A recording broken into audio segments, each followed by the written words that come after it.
ओम नमोर्यंताणं नमो सिद्धाणं नमो हर्याणं नमो वज्रायाणं नमो लोहि सव्वसाहुणं मंगलं भगवान् वीरो मंगलं गौतमो गणी मंगलं कुन्दकुन्दार्यो जैनधर्मोऽस्तु मंगलम् ओंकार बिंदु संयुक्तं नित्यं जायन्ति योगिनां कामदं मोक्षदं चैव ओंकाराय नमो नमः अहोपकार जिनवरनो कुंदनो ध्वनि दिव्यनो जीन कुंद ध्वनि आप्या अहो आ गुरु काननो तुझ ज्ञान ध्यान नो रंग अमया दर्श रहो हो शिव पद तक तुझ संग माता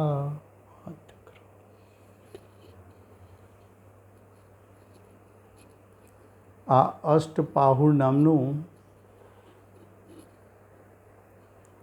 પરમ અધ્યાત્મ શાસ્ત્ર છે. ભગવત કુંકુંદાચાર્ય દેવે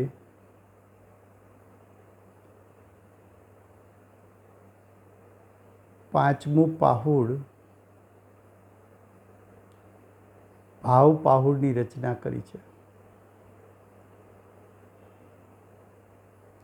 ભાવ પાહુડમાં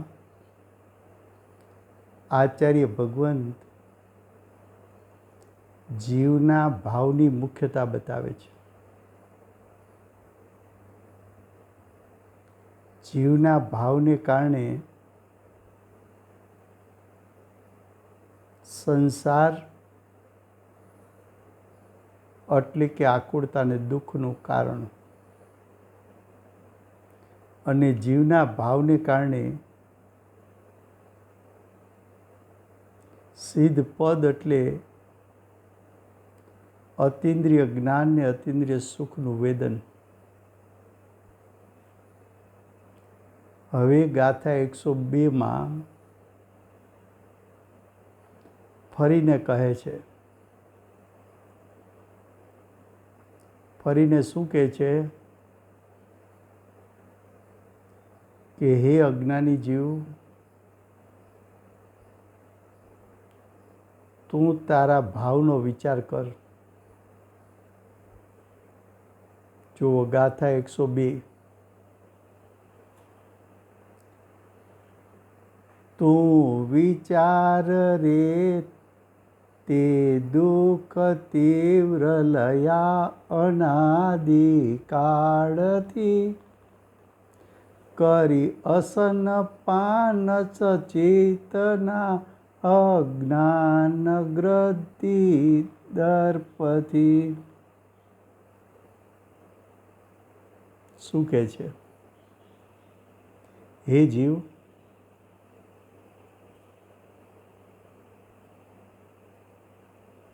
આચાર્ય ભગવાનને આશ્ચર્ય લાગે છે કે હે જીવ, તું દુર્બુદ્ધિ. દુર્બુદ્ધિ એટલે મિથ્યા બુદ્ધિ.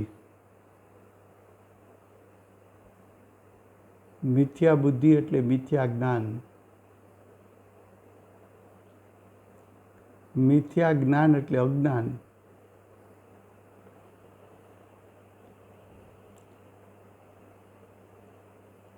તો આચાર્ય ભગવંત કહે છે, હે જીવ, તું દુર્બુદ્ધિ એટલે અજ્ઞાની થઈને અતિચાર સહિત તથા ઉદ્ધતપણે એટલે અતિ અભિમાન કરીને,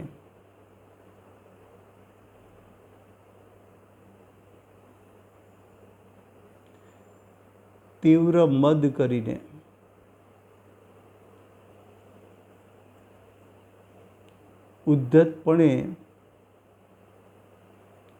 ઉદ્ધતપણે એટલે વિવેક રહિત થઈને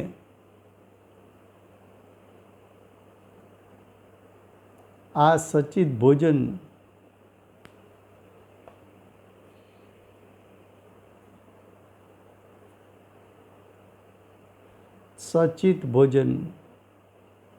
જેમાં જીવ હિંસા છે તથા પાન,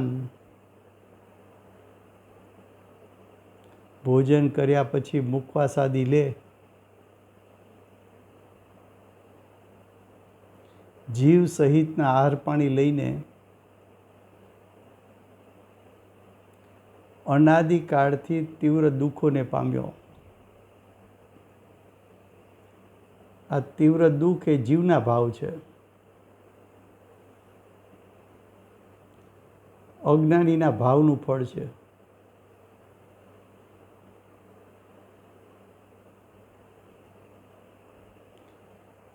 તેનું તે ક્યારેય ચિંતન કર્યું નહીં, વિચાર કર્યો નહીં. તેમનું એટલે દુઃખોનું ચિંતન કર્યું નહીં, વિચાર કર્યો નહીં.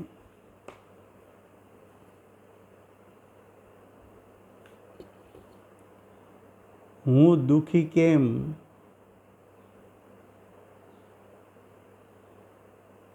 તેનો અનાદિકાળથી આજ દિવસ સુધી સત્ય વિચાર કર્યો નહીં.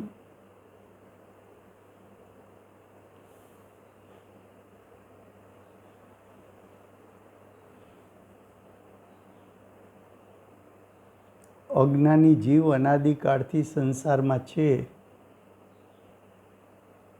ચાર ગતિમાં પરિભ્રમણ કરે છે, 5 પ્રકારના પરાવર્તન કરે છે, 84 લાખ યોનિમાં જન્મ લે છે.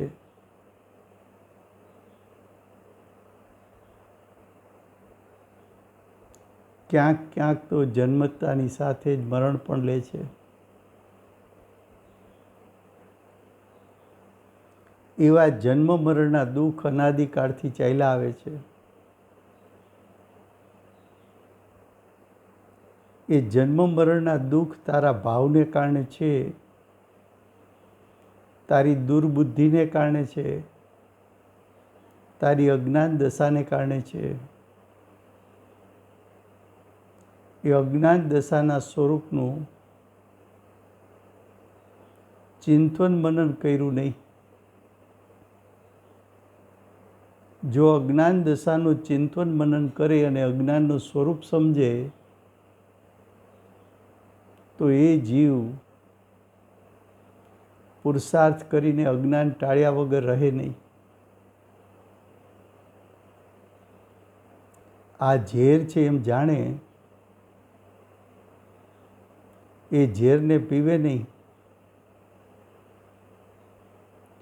આનું ફળ દુઃખ છે એમ યથાર્થ જ્ઞાન કરે તો એવા ભાવ જીવ કરે નહીં.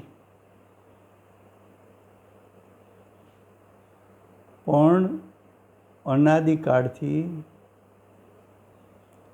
દર્શન મોહના તીવ્ર ઉદયમાં તો આવું યથાર્થ ચિંતન કે મનન તે કર્યું નથી. એનો અર્થ એમ કે મનન કર, મનન કર્યું નથી એટલું જ નથી બતાવવું. ભલે અનાદિકાળમાં તે મનન ન કર્યું, પણ વર્તમાનમાં એનું જ્ઞાન થયું કે આવું ચિંતન મેં નથી કર્યું, મનન નથી કર્યું, માટે હું દુઃખી છું. તો ચિંતન મનન કરીને અજ્ઞાન છોડ. હવે ભાવાર્થ. મુનિને ઉપદેશ કરે છે. અહીંયા કયા મુનિની વાત છે? દ્રવ્યલિંગી.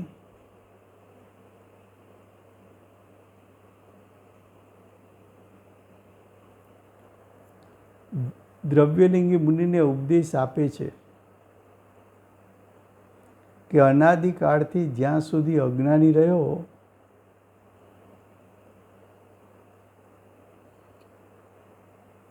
આ અજ્ઞાની શું કામ થયો? તો કે કર્મ ને નો કર્મ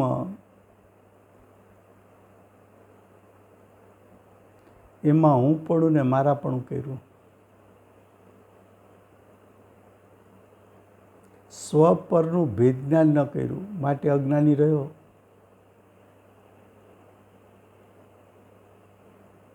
જીવનું ત્રિકાળ શુદ્ધ સ્વરૂપ ન જાણ્યું.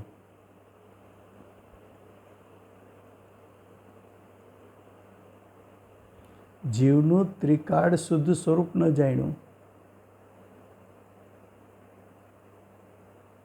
જ્ઞાયક સ્વભાવમાં હું પણ ન કર્યું અને જ્ઞાન ઉત્પન્ન થતાની સાથે આત્માનું સ્વરૂપ અસ્તિત્વ અને જીવનું સ્વરૂપ અસ્તિત્વ ભિન્ન છે એવું ભેદરૂપ શ્રદ્ધાન અને જ્ઞાન ન કર્યું.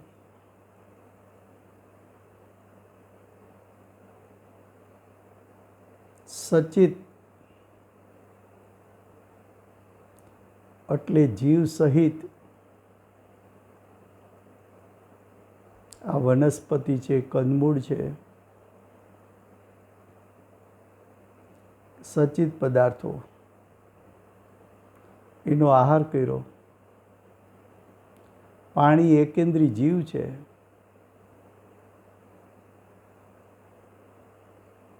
પાણી એટલે જલકાય.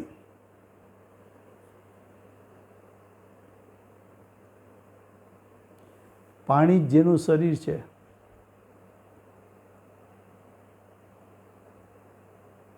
પાણીમાં જલકાયના જીવ છે, માટે સચિત છે. એવા સચિત પદાર્થનો આહાર પાણી લેવા એમની હિંસા થવી પોતાના નિમિત્તે, એના પ્રત્યે કરુણાનો ભાવ ન રહેવો,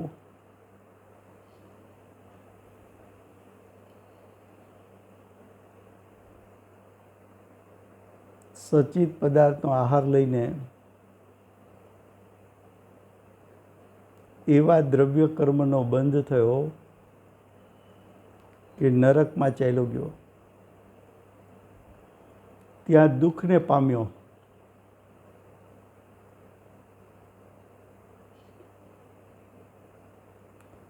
હવે મુનિ થઈને એટલે કે ભાવલિંગી સાધુ થઈને ભાવ શુદ્ધ કરી સચિત આહાર પાણી પ્રત્યે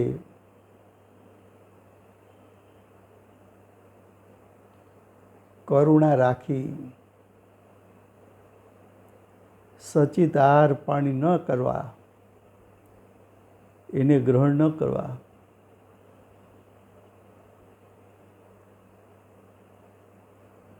મુનિરાજ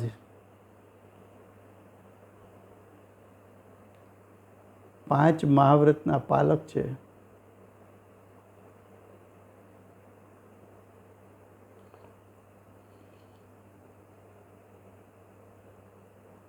એમને વિશ્વના તમામ જીવો પ્રત્યે કરુણા છે.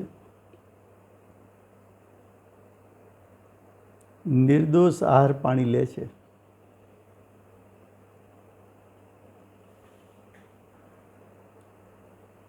તું પણ સંસારનું સ્વરૂપ, દુઃખનું સ્વરૂપ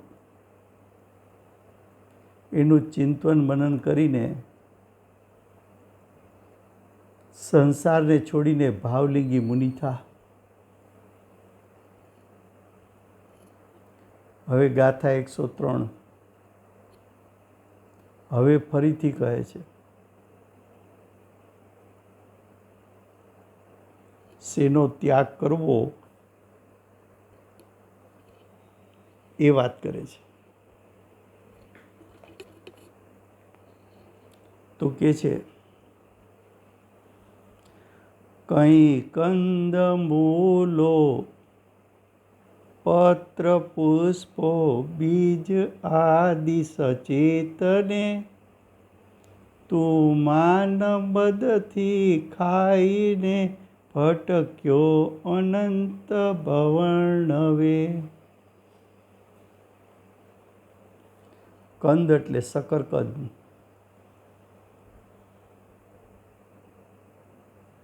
કંદ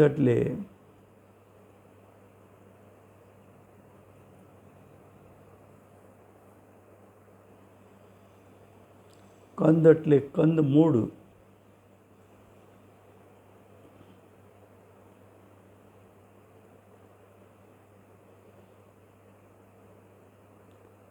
કંદમૂળ એટલે ડુંગળી, બટેટા,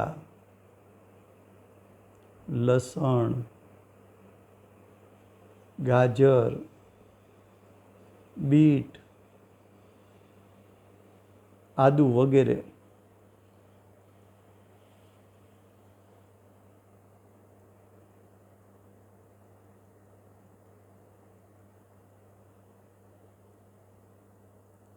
સોયની ટોચ ઉપર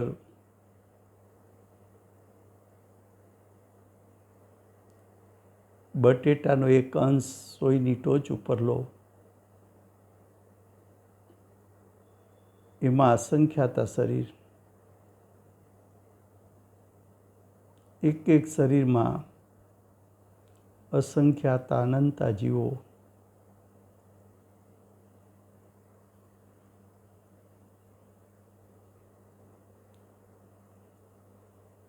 કંદ મૂળમાં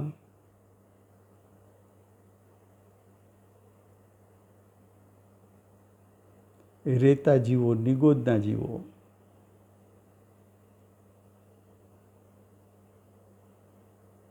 કંદ મૂળમાં શરીર, શ્વાસ, આયુ,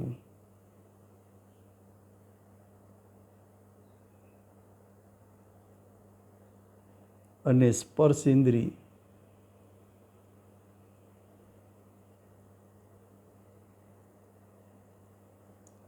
એ ચારેય કોમન હોય. એક જ શરીર, એક જ શ્વાસોશ્વાસ, એક જ આયુ અને એક જ સ્પર્શેન્દ્રિય. એ કંદમૂળના જીવો જીવે સાથે મરે સાથે.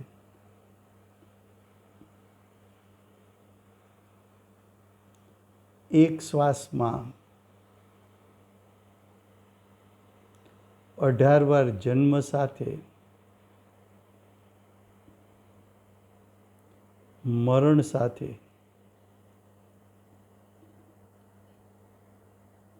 શરીર એક, શ્વાસ એક, આયુ પણ સમાન અને સ્પર્શેન્દ્રિય પણ એક જ.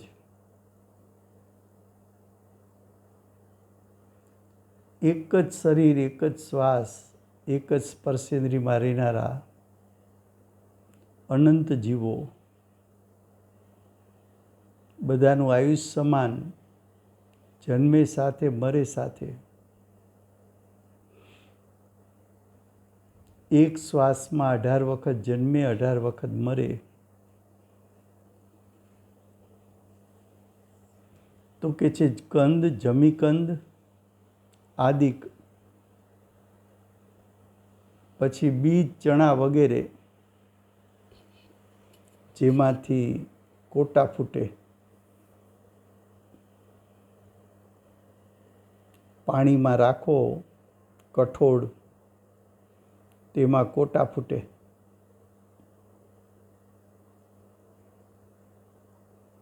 વગેરે અનાદિક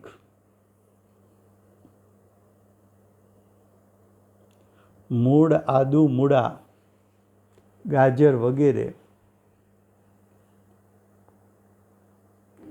પુષ્પ, ફૂલ, પત્ર, નાગરવેલ વગેરે આ બધા જે કોઈ સચિત વસ્તુ હતી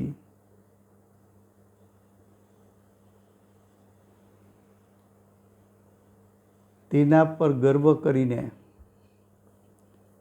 કરીને એટલે સ્વચ્છંદપણે ખાવા પીવાનો વિવેક ન રાખ્યો. આ ખાવાથી કેટલા જીવોની હિંસા છે એના વિચાર વગર સ્વચ્છંદપણે કરીને ભક્ષણ કર્યું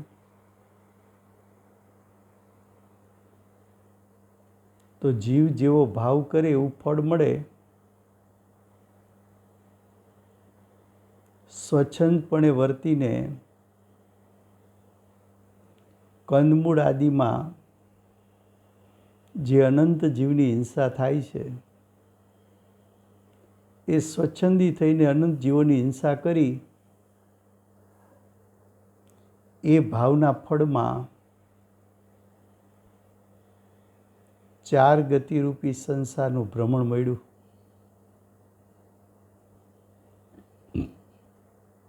તે અનાદિકાળમાં કેવા ભાવ કર્યા છે એનું યથાર્થ જ્ઞાન આચાર્ય ભગવંત કરાવે છે. યથાર્થ જ્ઞાન ક્યારે કર્યું કહેવાય કે સ્વચ્છંદપણે તે કરેલા આવા ભાવો અને એના ફળ એનું સ્વરૂપ જાણીને જો તું એ ભાવોનો ત્યાગ કરે તો ફરી પાછું સંસારમાં ભ્રમણ નહીં થાય.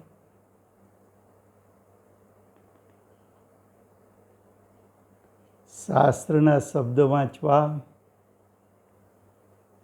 શાસ્ત્રના શબ્દોનો ભાવ સમજવો, પણ એટલું સમજીને પાછો અમલ ન કરે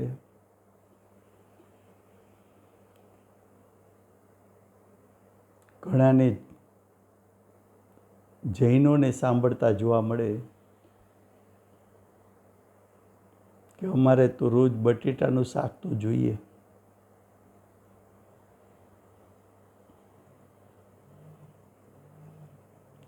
નામધારી જૈન એને કંદમૂળ ન હોય, અનંત જીવની હિંસાનું પાપ એને ન હોય.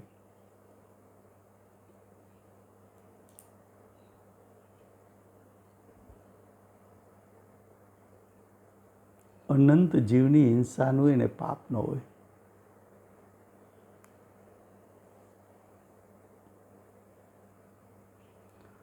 અનંત જીવોની હિંસા જ્યાં જોવા મળે ત્યાં મુમુક્ષુ જીવનું હૃદય કંપી ઉઠે એવો દયાનો ભાવ હોય.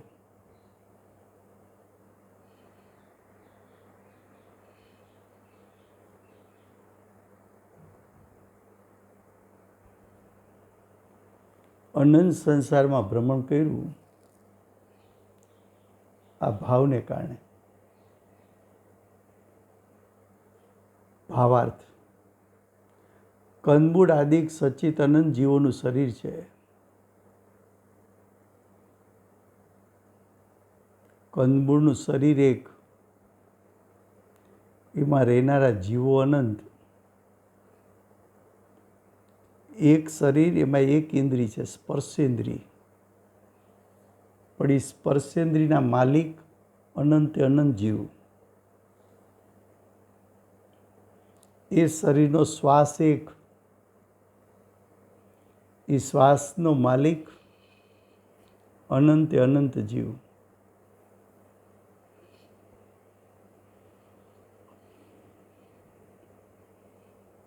શરીર એક, શ્વાસ એક, સ્પર્શેન્દ્રિય એક, આયુષ્ય સમાન, સૌનું આયુષ કર્મ એક સરખું, એક સાથે જન્મે, એક સાથે મરે.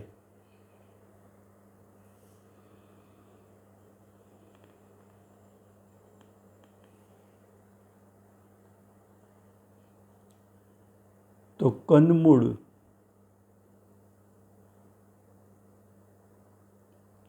કંદ એટલે જથ્થો, સચિત જીવો એક સાથે રહે.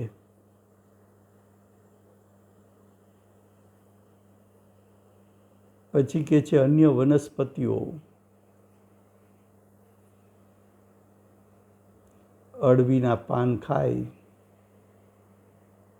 પત્તરવેલિયા બનાવે, વનસ્પતિ છે.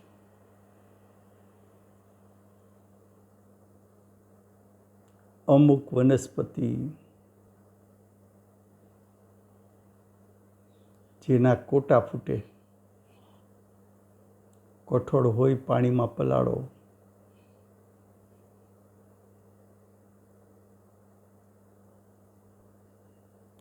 અમુક વનસ્પતિના ફળ જેમાંથી દૂધ નીકળે, એ બધા ઉદંબર ફળો.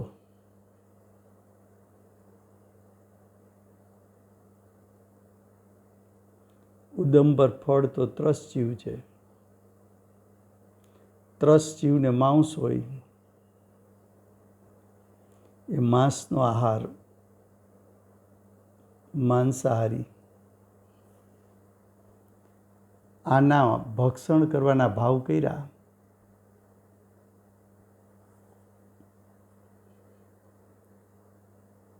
સ્વચ્છંદી થઈને ખાવા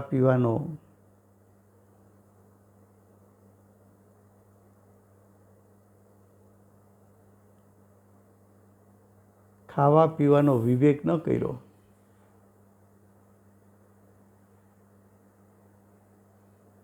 અને પાછો કે અમે તપસ્વી છીએ,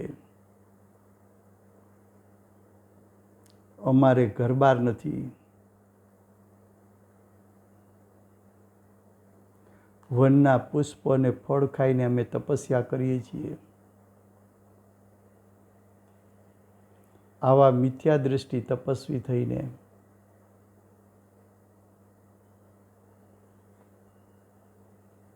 સ્વચ્છંદે કરીને આ બધું ખાધું પીધું,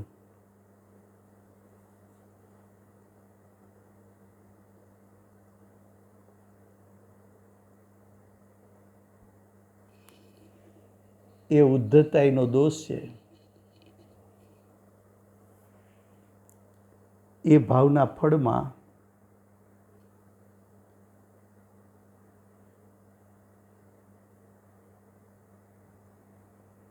સંસારમાં પરિભ્રમણ કર્યું. હવે મુનિ થઈને તેનું ભક્ષણ ન કર.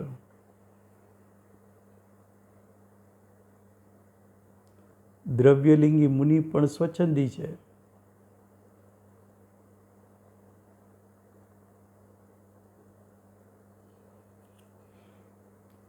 અન્ય 363 પાખંડ મતના કહેવાતા મુનિઓ એ પણ પાખંડી છે, સ્વચ્છંદી છે.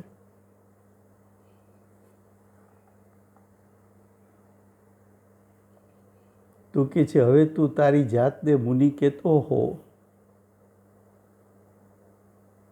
તો આવું ભક્ષણ ન કર, એવો ઉપદેશ છે.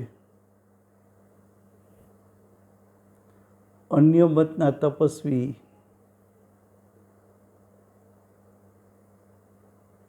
કંદમૂળ આદિ ફળ ફૂલ ખાઈને પોતાને મહંત માને, મહાન માને,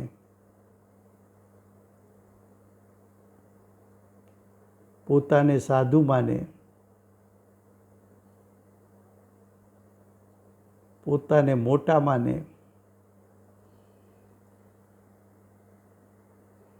તેમનો અહીં નિષેધ છે.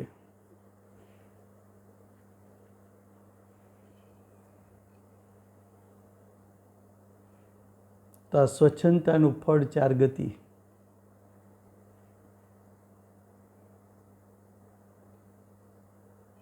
હવે ગાથા 104 ઉપર કહ્યું હતું આગલી ગાથાઓમાં કે જીવ સ્વચ્છંદી થયો છે.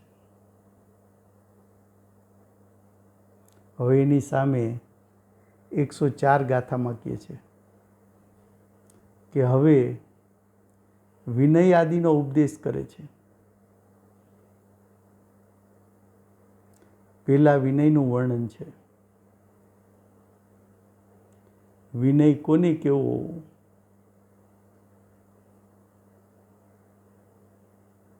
વિનય કોને કેવો?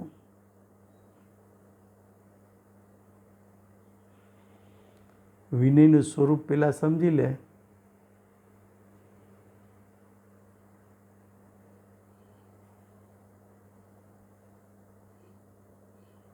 જો ગાથા 104 એમના શબ્દો છે. રે વિનય 5 પ્રકારનો તું પાડ મન વચ તન વડે, નર હોય જે અવિનીત તે પામે નસુ વિહિત મુક્તિને. શું કહે છે કે વિનય 5 પ્રકારના છે. એ વિનય મનથી, વચનથી ને કાયાથી પાડે તું. એ વિનય મન, વચન, કાયાથી પાડ.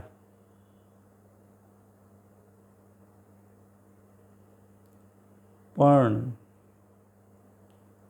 જે જીવ, જે મનુષ્ય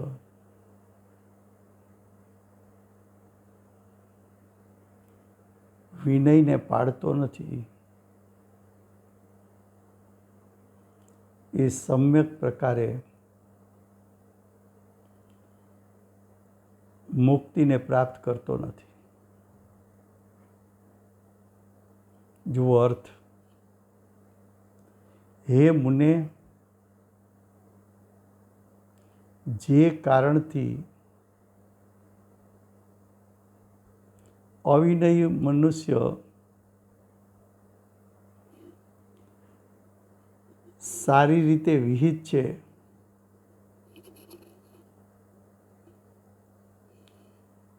જે મુક્તિ તેને પામતા નથી,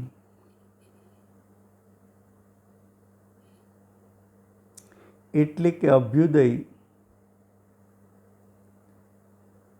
તીર્થંકર આદિ સહિત મુક્તિને પામતા નથી. તેથી અમે ઉપદેશ કરીએ છીએ કે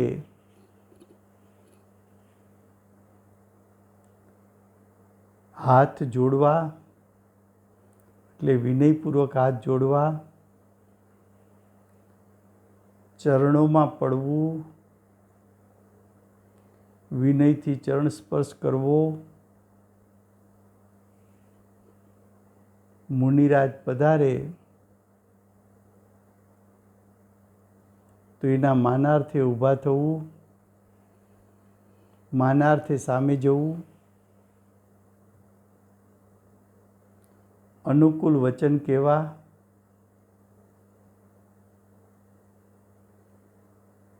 તે 5 પ્રકારના વિનય છે.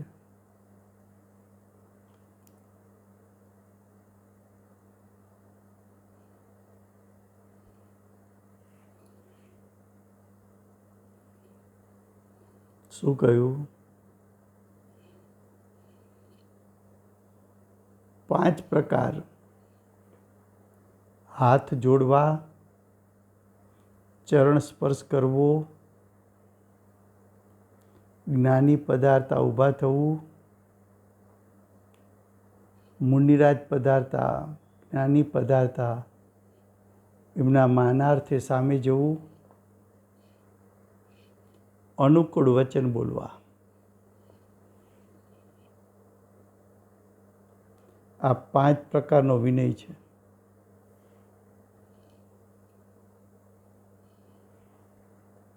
જ્ઞાન, દર્શન, ચારિત્ર, તપ અને તેમના ધારક પુરુષોનો વિનય કરવો. વિનય કોનો કરવો એનો વિનય હોવો જોઈએ.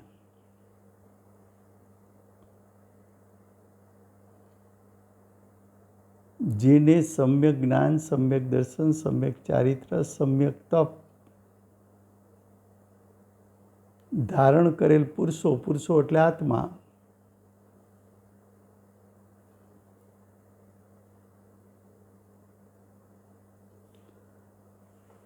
સમ્યક દર્શન, જ્ઞાન, ચારિત્ર અને તપ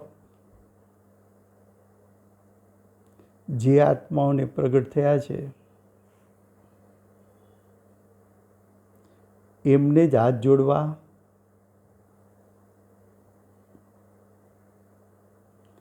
એમના જ ચરણોને સ્પર્શ કરવો,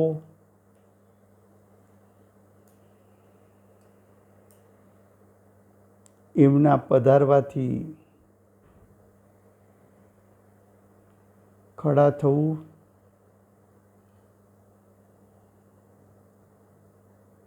જ્ઞાની પધારતા સામે જવું, અનુકૂળ વચન બોલવા. આ 5 પ્રકારના વિનયનું મન, વચન, કાયાથી પાલન કરવું.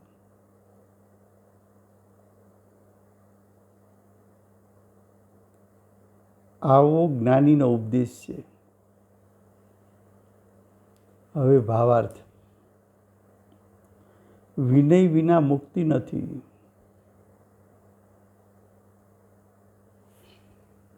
વિનય વિના, વિનયનો બીજો અર્થ છે સમ્યક જ્ઞાન.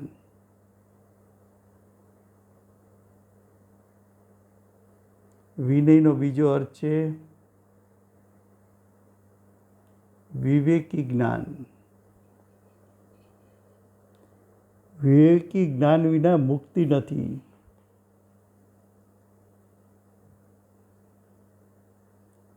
વિનય વિના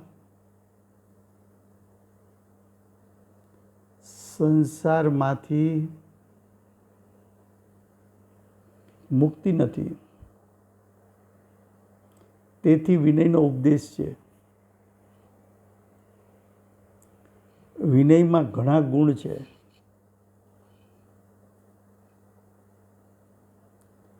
જ્ઞાનની પ્રાપ્તિ થાય છે. જ્ઞાન એટલે સમ્યક જ્ઞાન.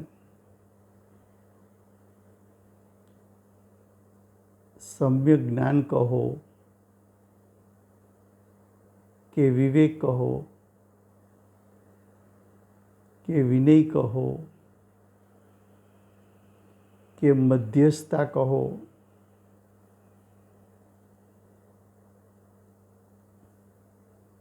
કે જીતેન્દ્રીયપણું કહો,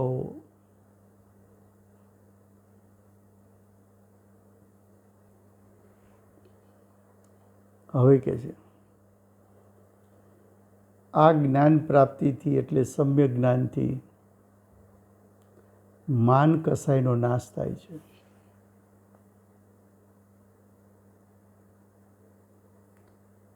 ઉદ્ધતતા નો નાશ થાય છે.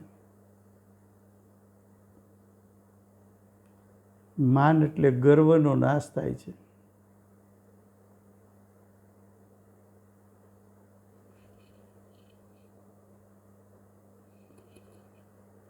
શિષ્ટાચારનું પાલન છે. જ્ઞાનીનું સ્વરૂપ, સાધકનું સ્વરૂપ એની ભૂમિકા પ્રમાણે જાણીને એમનો વિનય કરવો.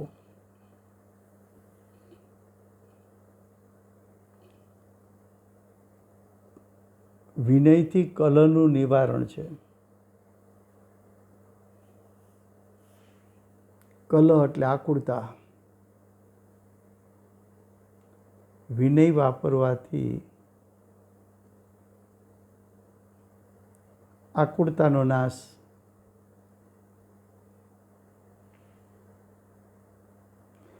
વિનયના ગુણ જાણવા. તેથી જેવો સમ્યક દર્શન આદિ મહાન છે, તેમનો વિનય કરવો એવો ઉપદેશ છે. અને જે કહેતા જે મુનિ વિનય વિના જીરમાર્ગથી ભ્રષ્ટ થયા,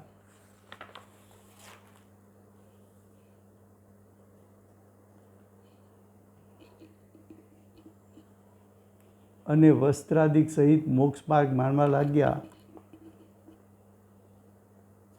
તેમનો નિષેધ છે.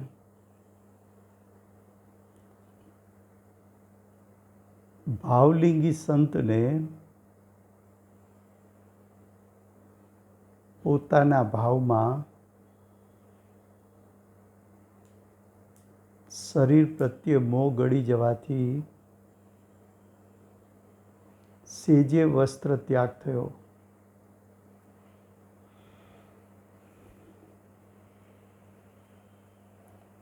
પણ જેમને મોહ ગળ્યો નથી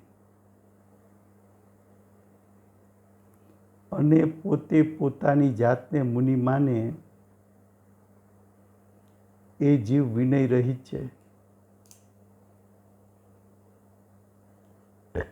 એ જીવના ભાવ અનંત સંસારનું કારણ થાય છે. તો આ રીતે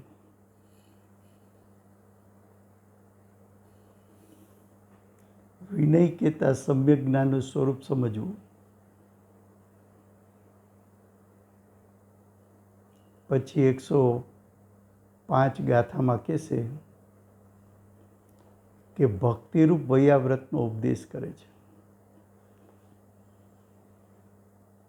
એ વિષય નેક્સ્ટ સ્વાધ્યાયમાં આવશે. સમય થવા આવ્યો છે.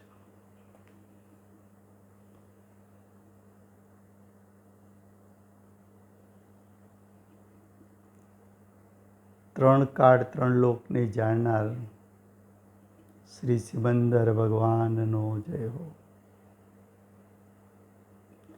વિનયયુક્ત ભાવશુદ્ધ જ્ઞાન પ્રગટ કરનાર શ્રી કુંકુંદાચાર્ય દેવનો જય હો.